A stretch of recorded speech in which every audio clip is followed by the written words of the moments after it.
যে মূলত আমরা 6 এপ্রিল অটো পাসের জন্য যাইনি। ভিসি স্যার যেটা দাবি করতেছে আমাদের উপর, আসলে এই বিষয়টা এমন না। আমরা অটো পাসের জন্য যাই নাই, আমরা খাতা দেখার জন্য গেছিলাম। স্যারই আমাদের ডাকছিল খাতা দেখার জন্য, কারণ বিগত 10ই মার্চ আমরা গেছিলাম জাতীয় বিশ্ববিদ্যালয়, সেখানে ভিসি মহোদয় নিজেই বলে যে ঠিক আছে তোমরা তোমাদের খাতা দেখতে পারো, 6 এপ্রিল আসো।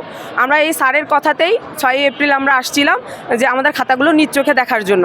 তারপর প্রোডাক্টর স্যাররা আসে, আমাদের সবাইকে বলে যে ঠিক আছে তোমরা অপেক্ষা করো, ভিসি স্যার একটা মিটিংয়ে আছে, মিটিংটা শেষ হলে তোমাদের খাতাগুলো দেখানো হবে। যখন ভিসি স্যারের সময় শেষ হয়ে যায়, চলে যাচ্ছিল, ঠিক সেই সময় ভিসি স্যার চলে আসলো। আমরা গাড়ির চারপাশে সবাই দাঁড়াইছিলাম। তো আমরা যখন কথা বলতে যাই তখন স্যার 12-13টা একটা খাতা নিয়ে আসে। আদৌ ওটা আমাদের খাতা কিনা আমরা জানি না, ঠিক আছে। আমরা 74,000 স্টুডেন্ট ফেল করছি, প্রায় 250 জন স্টুডেন্ট আমরা ওখানে গেছি। আমরা 12টা খাতা কেন দেখবো? খাতা দেখলে আমরা সব খাতাই দেখবো, এই কথাই বলছি। আদৌ এই খাতাগুলো আমাদের কিনা আমাদের জানা নাই। পরে ভিসি স্যার আমাদের সাথে আর কোনো কথা না বলে গাড়ির মধ্যে ঢুকে পড়ে এবং ওখানকার অফিস স্টাফরা আমাদের প্রচুর মারধর করে। প্রত্যেকটা স্টুডেন্টকে ধরে ধরে প্রচণ্ড পরিমাণে পিটায়। সেখানে মেয়েদের শরীরে ব্যাগ টাচ করে, ঠিক আছে।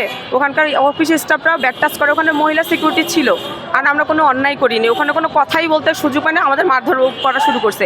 শুধু ভিতরেই না, পরে আমাদের জাতীয় বিশ্ববিদ্যালয়ের যে রোডটা ছিল ওই পুরো রোডটাতে আমাদের যে পুরো পিটাইছে। আমরা শুধু স্যারের সাথে একটু কথা বলতে চাইছিলাম যে আমাদের খাতাটা দেখানোর জন্য।